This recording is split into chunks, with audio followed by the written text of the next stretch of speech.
We're talking about deepfakes today with Matt Price of Zero Fox. Matt, just start with what kinds we're seeing. Audio deepfakes are just synthetic audio, usually trained on a certain person's voice, such as like the CEO of a company, and then you're able to then feed text into that algorithm, which then generates the um, appropriate words using that person's synthetic voice.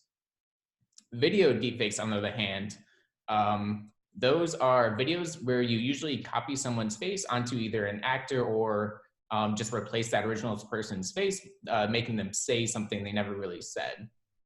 So this can be, very short spans of time in a video. It could be maybe just 5 seconds of modified video, or it could be the entire video is modified. We've seen deepfakes that are several minutes in length now. Okay, Matt, expand for us on deepfakes during the election season and how concerned should we be?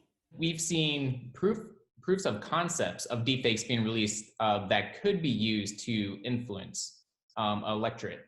We haven't seen any deepfakes released in the wild that we think are generally malicious, not stating that they're deepfakes and trying to mask what they are. But really, at the end of the day, they could have a huge influence. If a deepfake is dropped at the right time, say maybe 2 or 3 days before an election occurs, imagine the impact that could have if it goes viral. And within that 2 or 3 day period, it may not be enough time to go and conclusively prove that this video was a deepfake.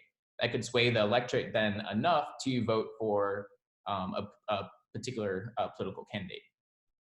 So that's really like the huge kind of question about deepfakes and how they could be deployed and how we would stop them really before they went viral. Beyond just deepfakes, though, like we've already seen the influence operations that happen today with text and images. So deepfakes are really just another tool kind of in that malicious actor's arsenal to conduct these influence operations. And Matt, are there different types of scams involving deepfakes in elections in particular? So in terms of elections, at least, like deepfakes, as I mentioned before, are just like a small piece of the puzzle. There's a lot of stuff that already goes on today around elections that I don't think a lot of people are aware of. One of the big ones are imposters.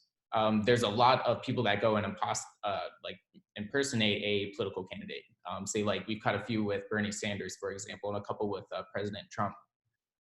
So those imposters go around, try to spread like a slightly different message, or they try to collect donations from people, and obviously then disappear with the donations.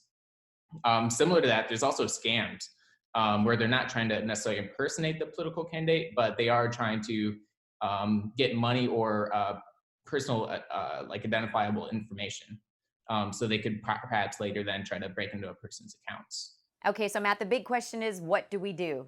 So there's a number of different ways that this problem can be tackled, and I don't think any one by itself is a solution. One is just proactive kind of policing on large websites, in particular social media, like either clearly designating that something is synthetic media or the facts in the article cannot be proven. I think would go a long ways towards just educating people about what they're reading. The other piece is education. You have to be very aware and cognizant that what you're reading online may not be the truth. There's not necessarily a lot of policing with the content that gets put online, and you never really know where it's coming from, even if it supposedly states it's from, say, like a large news organization. That could be obviously like just synthetic and made up. So those two things I think are critical. The other thing is legislation. At the end of the day, like there's no laws that regulate what's going on with social media and the websites today. They aren't responsible for the content that users put up there, so they don't really have an incentive to go around and try to take down the synthetic content or even note that it is synthetic content. So coming up with some kind of political solution is the other kind of piece of the puzzle as well.